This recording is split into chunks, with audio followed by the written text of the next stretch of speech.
So welcome back again from the break. Let's take a look at our questions and see how we could go about answering these. Well, obviously, one way would be to draw a Punnett square. So let's do the Punnett square for this. So we've got a white-eyed female. That means she has to be homozygous. So she's going to be, make sure the pen is active, she's going to be X little n, X little n. And the father is normal, so he's going to be X big N Y. So if we put our Punnett square in,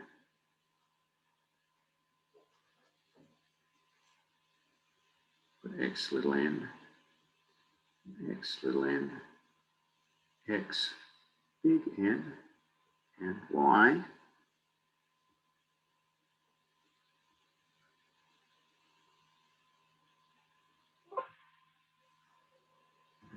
I don't want to do that.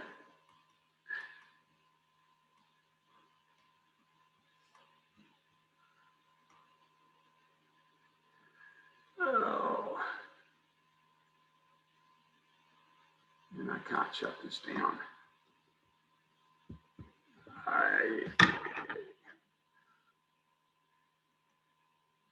We'll just come back and I'll just have to restart this again. I'll start this Punnett square section. Okay, so we've got X little n crossed X big N Y, our Punnett square. And I want to leave room for the second question. That's why I'm jamming this up a little bit, because I know I'm going to need some room for the other one. So put it over here like this.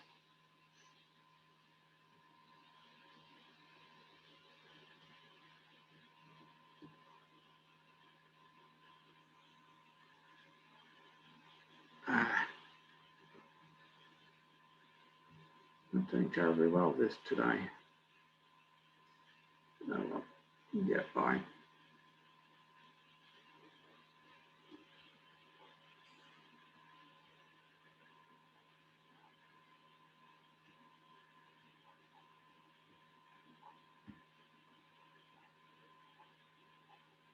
So there's the Punnett square, and if we take a look at what we're seeing is all males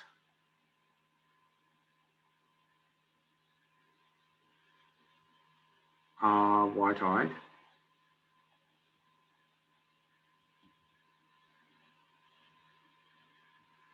All females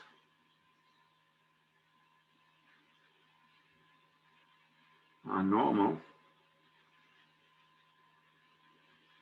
but carriers.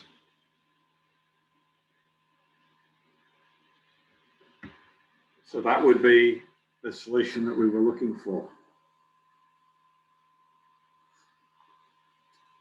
I'll do the other question in a different color. A couple who are normal have a son with color blindness. What is the probability that their second child is colorblind? Well, if they have a son that is colorblind, remember, color blindness is on the X chromosome, so the mother must be the source of the colorblind allele. So if we do a Punnett square,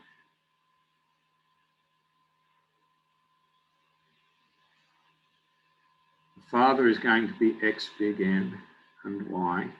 The mother will be X big N, X little n. Now, why is she X big N, X little n? Because we're told that she is normal. So she has normal vision, but she's got a colorblind son, and the only way that she could have a colorblind son is if she's a carrier for color blindness. So this would be the colorblind son here.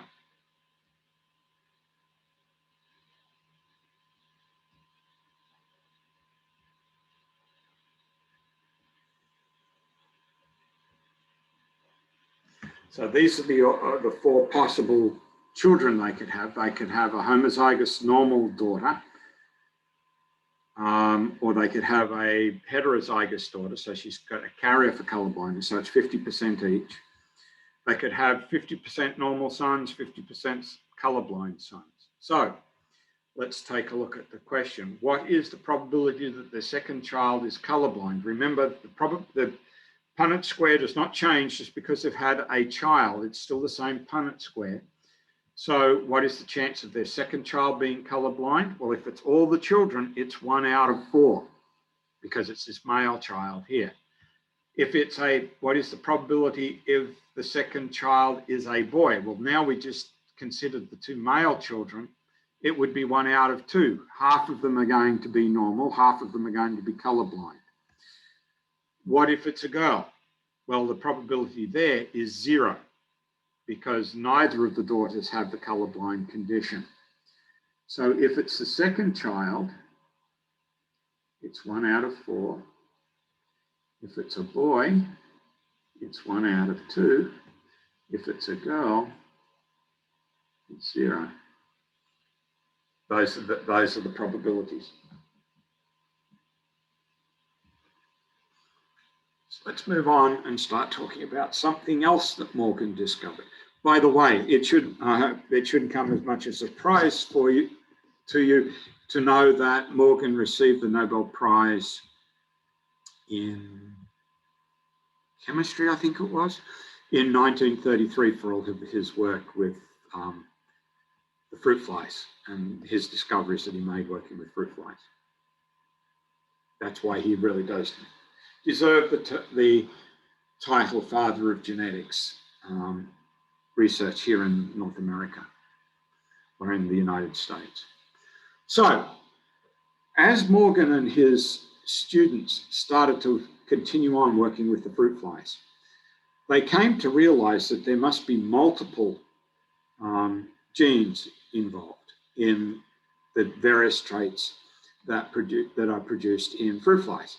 And he started to collect a huge number of mutations. Now, this picture shows some of the mutations. So here is what is called black body. I think the red will show up. So this is black body.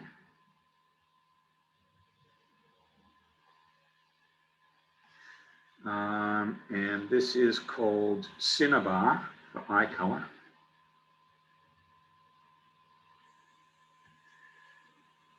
Then you've got this one, which is referred to as magenta.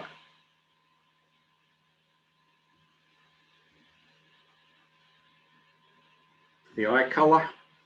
And you've got another magenta there. Of course, we've got the white eye here.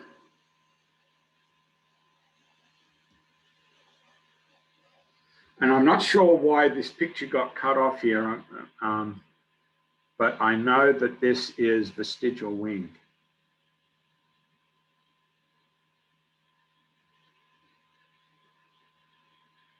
Meaning that the wings are not full length, they're short, and these flies can't actually fly. They have to walk because of this. So you've got a number of different mutations here. And as Morgan started to accumulate this catalog of mutations, it also occurred to him that many of these mutations, or the genes that these mutations represented, could not always be on separate homologous chromosomes, as Mendel was able to show. Because it turns out that fruit flies, I can do this on this slide.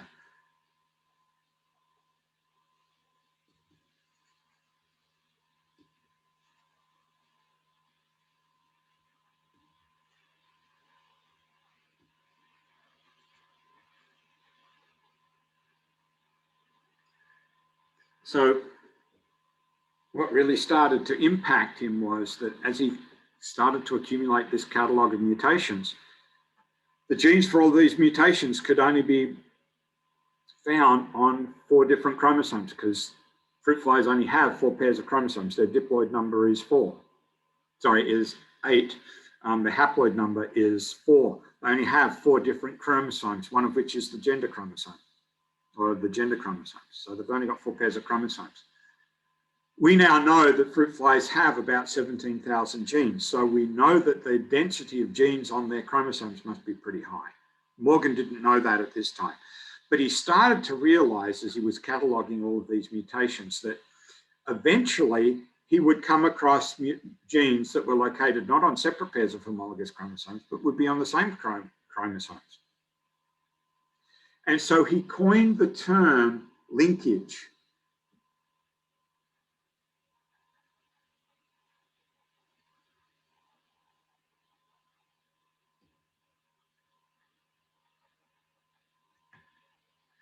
So he created this term or coined this term linkage to describe genes on the same chromosome.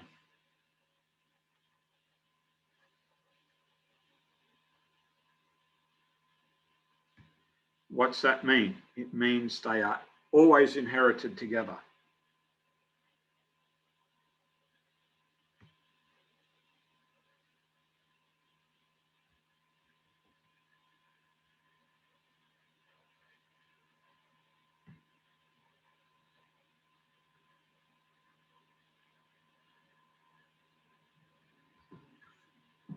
So at this point, Morgan's basic idea of genes are that if the genes are on the same chromosome, they're going to be inherited together because they're linked. That's what linkage means. They're located on the same chromosome, they're inherited as a package. If, on the other hand, they are on separate chromosomes, then they should behave exactly as Mendel proposed through the law of independent assortment. Rather than being inherited together, you ought to be able to get the different combinations. And Morgan was smart enough to realize that there was a way through genetics experimentation, through genetics experiments, to figure out whether the genes were located on the same chromosome or on different chromosomes. And that was by using a dihybrid test cross. Now, this starts to get a little bit complicated, so you're going to have to pay a lot of attention as we go through this to fully understand how this tells you whether they're on the same chromosome or on different chromosomes, because it really does. It's very easy to get lost here, so I'll try and do my best to make this as simple as possible. But if you get lost, rewind and run through it again until you make sure that you understand exactly what I'm saying as I try and explain this, because it does get a little bit complicated. So this is basically the cross that he wanted to set up. In order to have a test cross, you need to have an individual who is heterozygous that you can cross with an individual who is homozygous recessive. That's the basis of the test cross.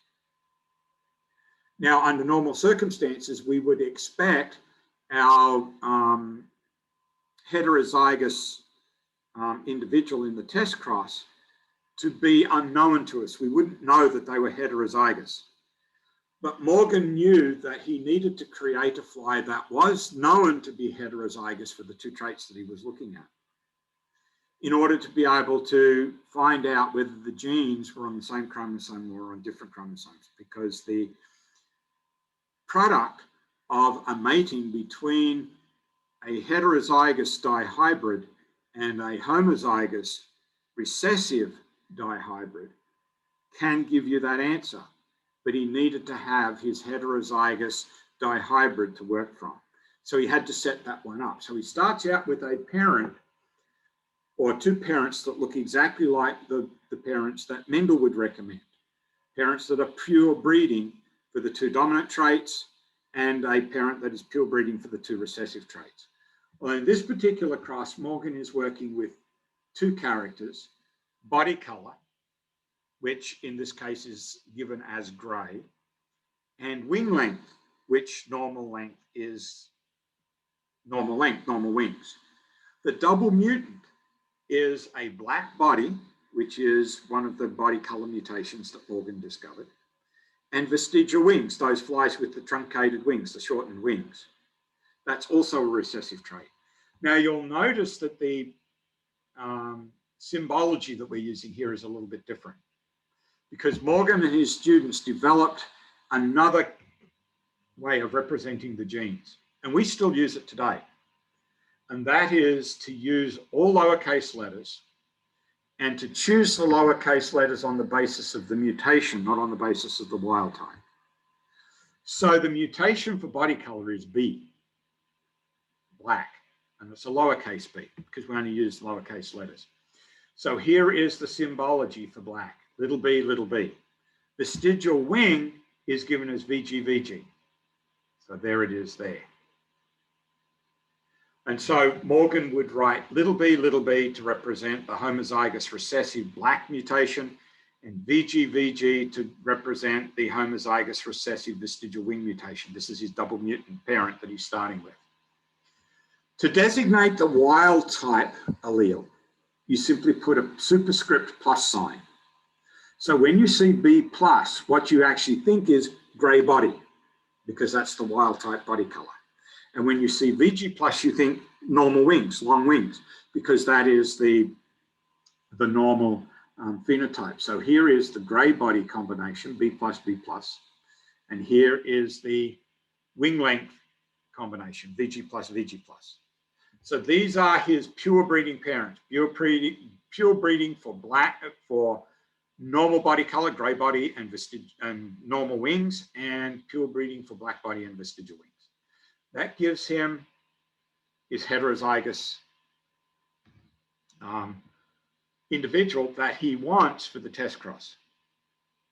And because a test cross means crossing the quote unquote unknown, the heterozygous individual, with a homozygous recessive individual, he needs his black vestigial mutant again, because that's the double recessive, homozygous for both.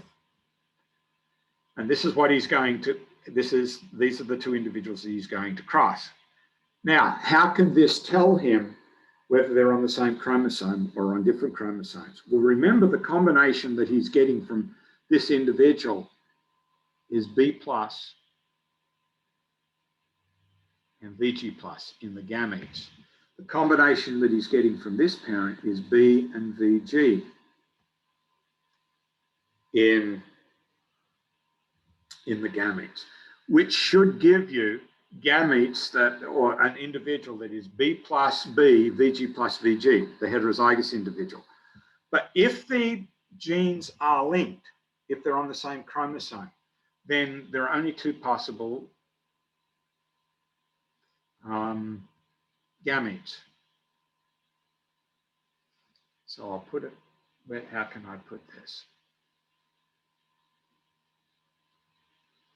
So we've linked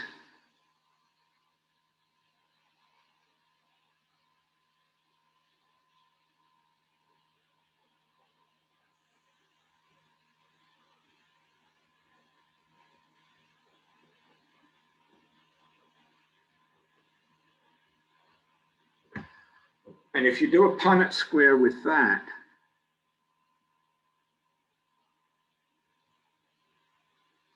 and the possible gametes from this one, which are B and VG,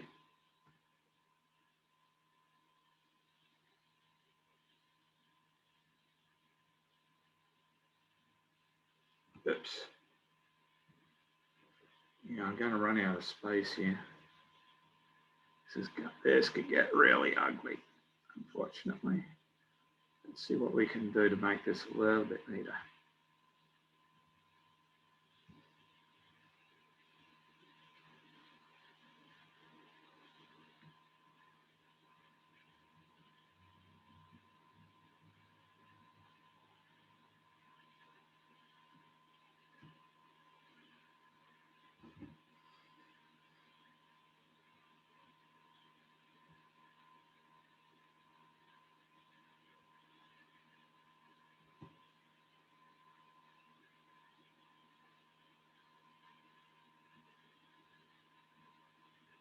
So the only combination that you could ever get from this parent is the BVG from the homozygous recessive. And so that's going to give us a B plus B, a VG plus VG. or a BB, VG, VG. Now, remember, this is all predicated on the genes being linked.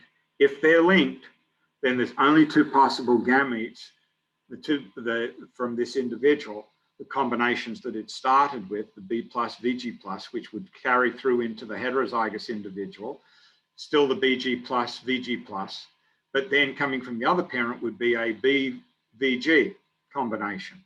That's the only combination that this individual could give. And so you get the BVG combination coming out of this parent, you get the B plus, VG plus, sorry, the BVG coming out of this parent, only possible combination, and the B plus, VG plus, and the BVG coming from this parent, two alternative gametes, which gives you these offspring, B plus B, VG plus VG, or BB, VG, VG. This individual is normal. Normal wings, normal body color. This one is black and vestigial.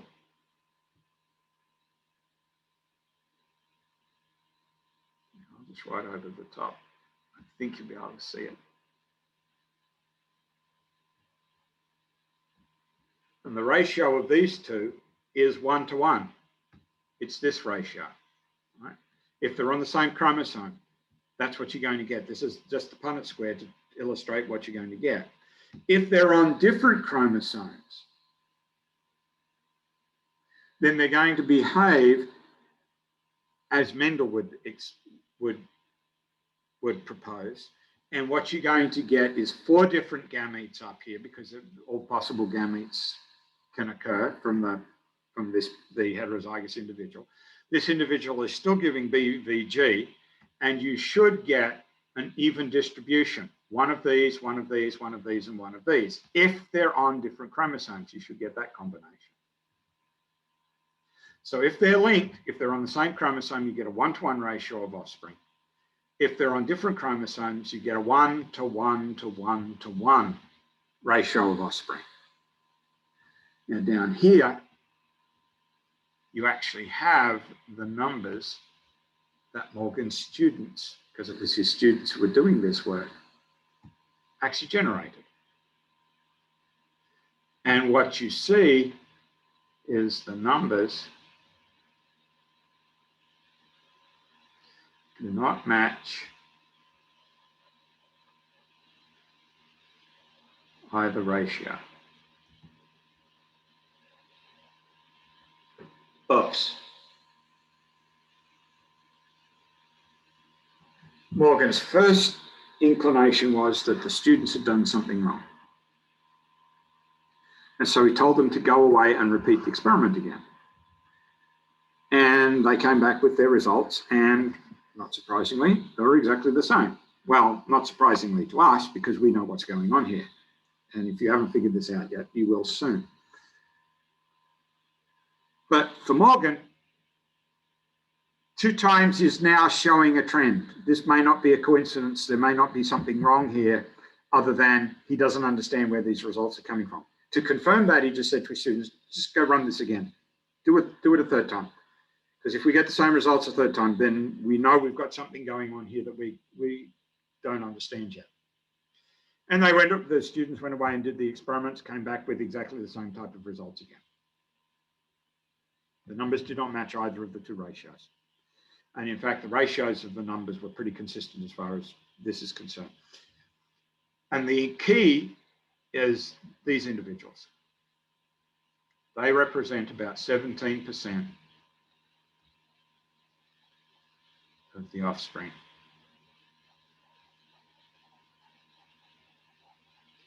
And they represent the key to all of this, because it's how these come about and why these come about that is the secret to understanding what's going on here. So the question then becomes, if they are not on the same chromosome, are they on different chromosomes? Well, the numbers say no, but the numbers also say perhaps they're not on the same chromosome. But then if you take a look at the numbers, there is something that does stand out. The vast majority of the offspring are in these 2 groups. And these two groups represent the offspring that you would expect if the genes were in fact on the same chromosome. And so it appears 83% of the time that the chromosomes are behaving as if they're on the same, the genes are behaving as if they're on the same chromosomes, that they're actually linked. So if that is the case, if most of the time they're behaving as if they're on the same chromosome, perhaps it makes sense to start from that position that they are in fact on the same chromosome. Now, to map this out, I need to give you a larger drawing. So I'm going to do it here. So here are the chromosomes that we start with.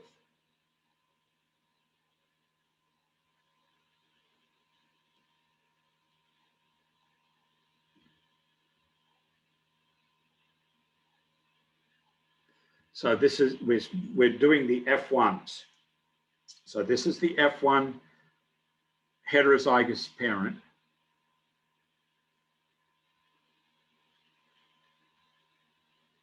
And this is the F1 double mutant parent.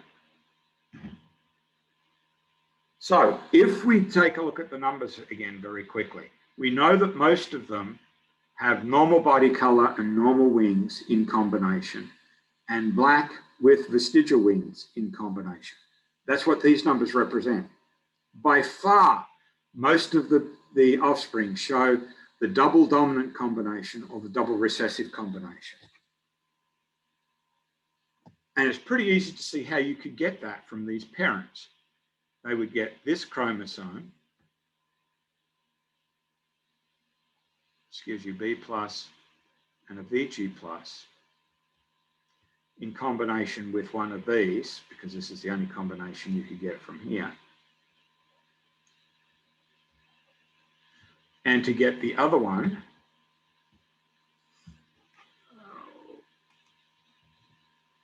I was trying to avoid drawing down in here too much, but I think I'm going to have to. So we'll just do it this way. If they get this chromosome, they get a B plus and a VG plus.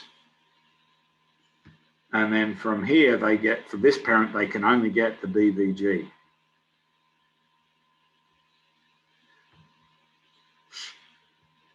So that's pretty clear cut.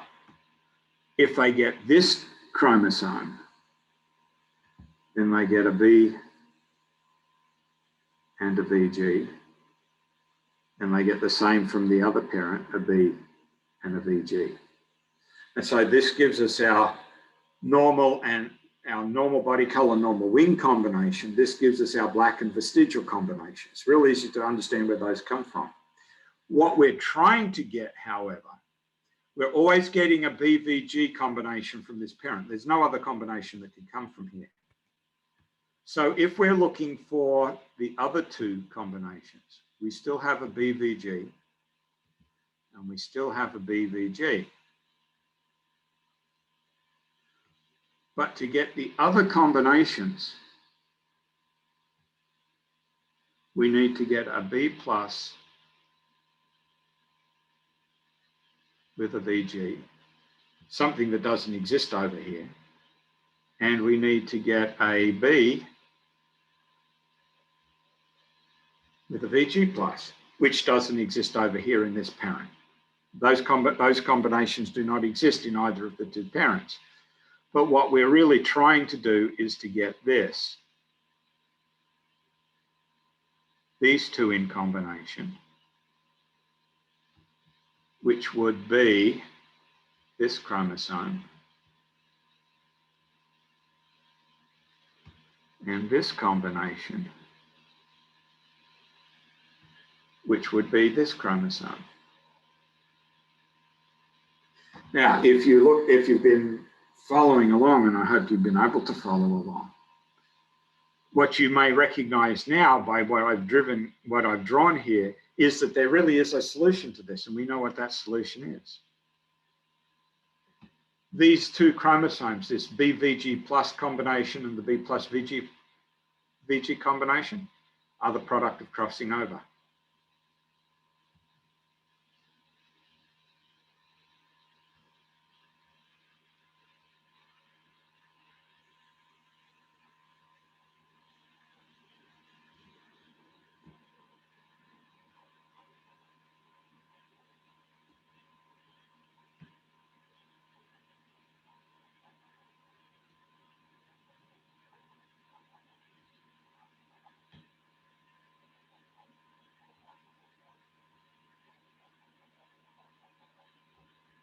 So they're the product of crossing over in the heterozygous parent. And the reason why this is so remarkable is that no one had known up to this point that crossing over even existed. Yes, people had observed meiosis and described meiosis, but no one had been able to recognize that there was an exchange of DNA between the non-sister chromatids when the two homologous partners were together and when they separated again. Morgan has provided experimental evidence for crossing over. In fact, it's the only explanation. And it would take a little while for Morgan to be able to put all the pieces together, but eventually he would publish a paper describing these results and describing what he thought was going on, this exchange of DNA between the chromosomes, what he would ultimately term crossing over. Eventually, crossing over was physically observed in the microscope as well. So once it was shown to exist experimentally as a result of genetics experiments, then you could go back to the microscope, do some more observations and actually observe the exchange of DNA. But here again is a genetics experiment linking, and the results of a genetics experiment linking back to the behavior of chromosomes in meiosis.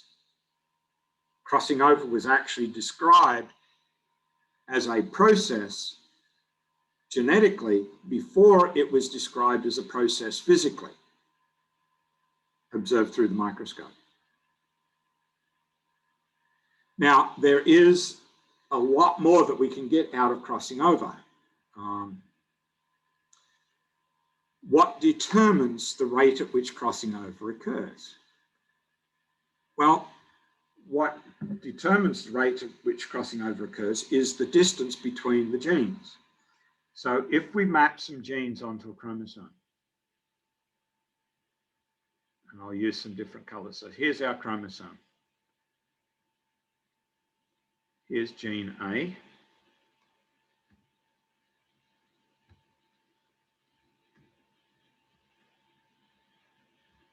Gene B.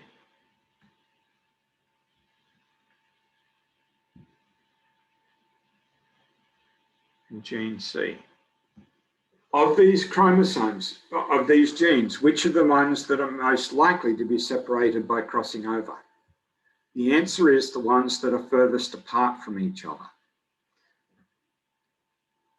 So A and C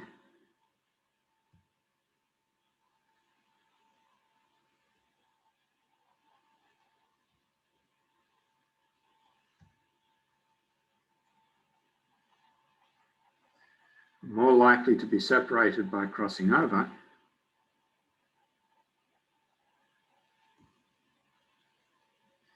because they are the furthest apart.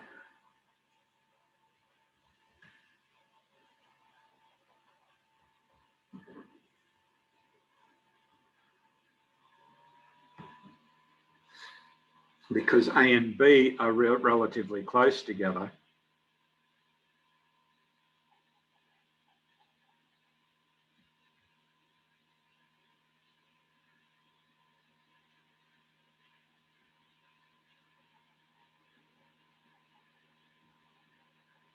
because they are close together.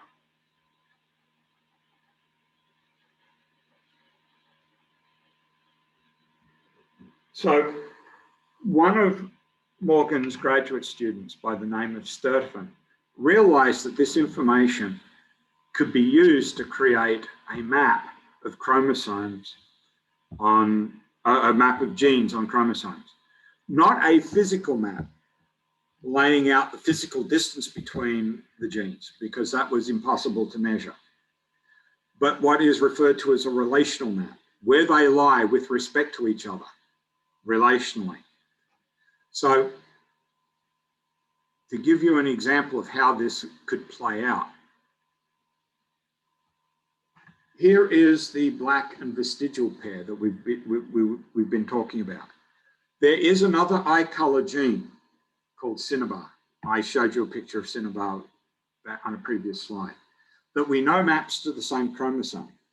When you do these test cross experiments, or what we call recombination experiments now, between black and cinnabar, you get about 9% recombination, which tells you that black and cinnabar are really close together compared to black and vestigial, which are separated. You get 17% recombination between black and vestigial. You only get 9% between black and cinnabar, which tells us that black and cinnabar are closer to each other than black and vestigial.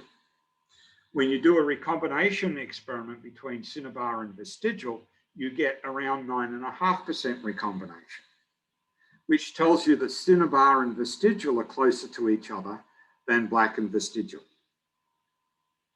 The only way that the cinnabar could be close to black and closer to black and vestigial than either black and vestigial are to each other is for cinnabar to lie in between, approximately halfway between them. And so you could map them relationally in this fashion, simply by knowing the recombination frequencies, by doing those recombination experiments, like the test cross that we were looking at previously. Sturtevant realized that the percentage of recombination that occurred was a measure of how far apart the genes were physically on the chromosome. The more recombination, the further apart they were. The less recombination, the closer they were. And by doing these recombination experiments, you could actually build a physical map or a relational map of the genes on the chromosomes. Once you established that they were on the same chromosome, you could also start to map their position with respect to each other relationally. Now, there is a limit to this, because if we come back and take a look at these numbers again, we look at these numbers that Morgan and his students generated originally.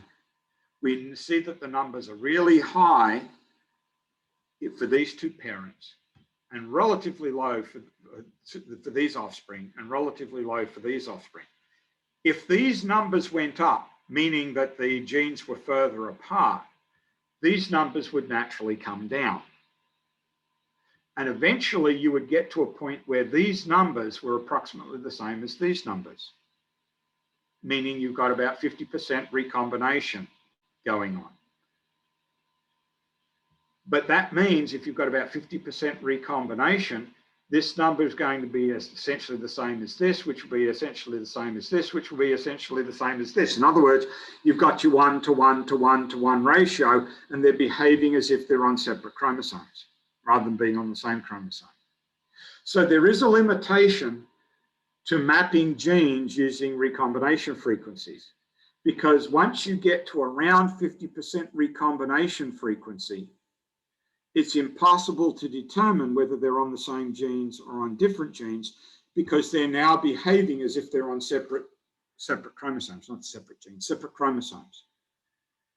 So the percentage of recombination that is useful for mapping is always less than 50%.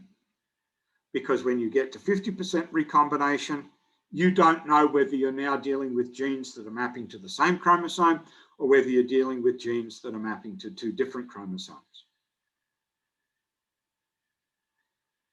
It turns out that in Mendel's case, he was just plain lucky, because we now know that two of the characters that he was looking at have genes that map to the same chromosome.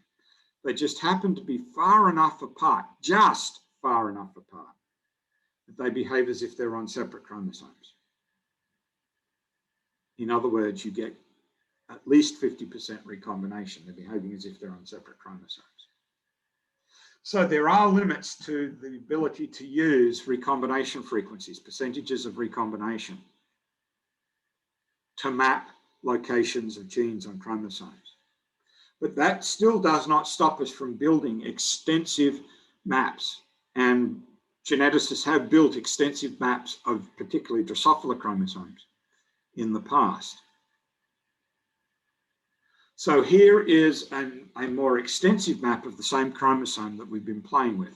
So you can see the black cinnabar vestigial combination sitting in here. But mapping to the same chromosome is one that affects the aristae or antennae that are on the head of the fly. Another one that affects eye color, the maroon, which is different from cinnabar and magenta. Then we've got our black body, cinnabar eyes, vestigial wing. Another one that affects the wings that creates curved wings. These are not functional for flying as well. And then yet another mutation that affects eye color, the brown eye mutation. And these all map to the same chromosome. And you can see that these numbers, which represent recombination frequencies, get above 50%. How do we do that? Well, just remember that all of these locations have been mapped doing recombination experiments between the adjacent mutations. All they've done then is set one of the mutations to be at one end of the chromosome, and then use those to map them out in sequence. So in fact, you don't get 57.5% recombination frequency or 104.5% recombination frequency. These just represent extrapolations based on the recombination experiments that can be done. And then fixing one of the genes at point 0 on the chromosome, and then extrapolating out the positions of the other genes using the recombination frequencies. Now, Sturtevant also realized that these numbers were essentially meaningless because these are just percentages of recombination. And if someone was to ask, well, how far apart are genes on chromosomes? And I'll come back to this one because it's a little bit easier to do it with this one. How far apart is black and vestigial? 17. 17 what, however? Because there are no units. It's just 17% recombination. So Sturtevant was smart enough to realize that a unit would be valuable here. So he created a unit.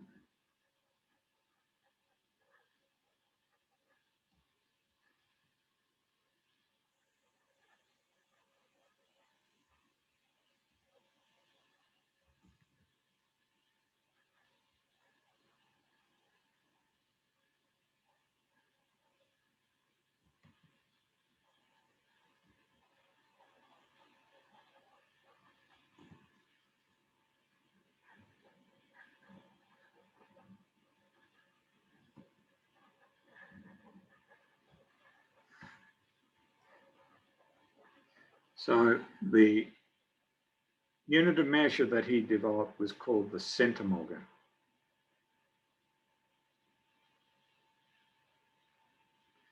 So you can see he gives a nod towards his professor and the man who guided him in his genetic studies. And it's equal to 1% recombination.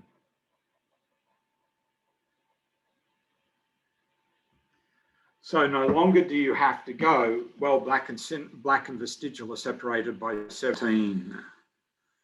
You can say they're separated by 17 centimorgans. That's the distance between them. But in fact, it's not a physical distance at all. It's just 17% recombination. But having a unit like a centimorgan makes it a lot easier to talk about this. So 17% becomes 17 centimorgans, 9% becomes 9 centimorgans, 9.5% becomes 9.5 centimorgans. Centi is the prefix for 1 over 100, 1/100th. And remember, these are percentages. So 100%, 1%, a centimorgan is 1% recombination. We don't necessarily have to utilize these maps anymore because we can actually physically map the genes. We can sequence down the chromosome, map out all the nucleotides, and physically map the locations of the genes. We can talk about how many nucleotides separate each of the genes. We talk in terms of base pairs, or thousands of base pairs, or hundreds of base pairs. We can actually physically map. We don't have to do relational maps anymore. But do we rely on these relational maps? Oh yeah, sure, because they're still useful, because they still show us which genes are mapped to which chromosomes and give us at least a relational idea of where the genes are located on the chromosomes. So these are still useful, even though we can do much better in terms of physically mapping mapping genes onto chromosomes these days. And all of this came out of simply doing a test cross and getting a result that didn't match your expectations and having to try and explain it in some fashion. You can understand why Morgan ultimately gets the Nobel Prize in 1933. So, time for another break, because there's a lot of information in this chapter, and it's a little energy dense, and sometimes or information dense, sorry, and sometimes you just need to take a brief period away and come back and take another look. So here are the two questions that I'll answer when we come back from the break.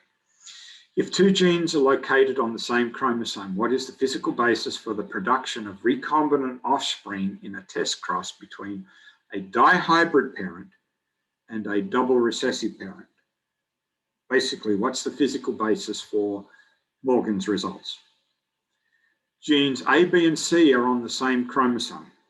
They've been mapped to the same chromosome. The recombinant frequency between A and B is 28.5%, that should be. So it should be 28.5%. I'm not sure why that got changed, but that's what it should have been. And between A and C is 12%. Can you determine the linear order of these genes on the chromosome? I'll see you on the other side of the break with the answers.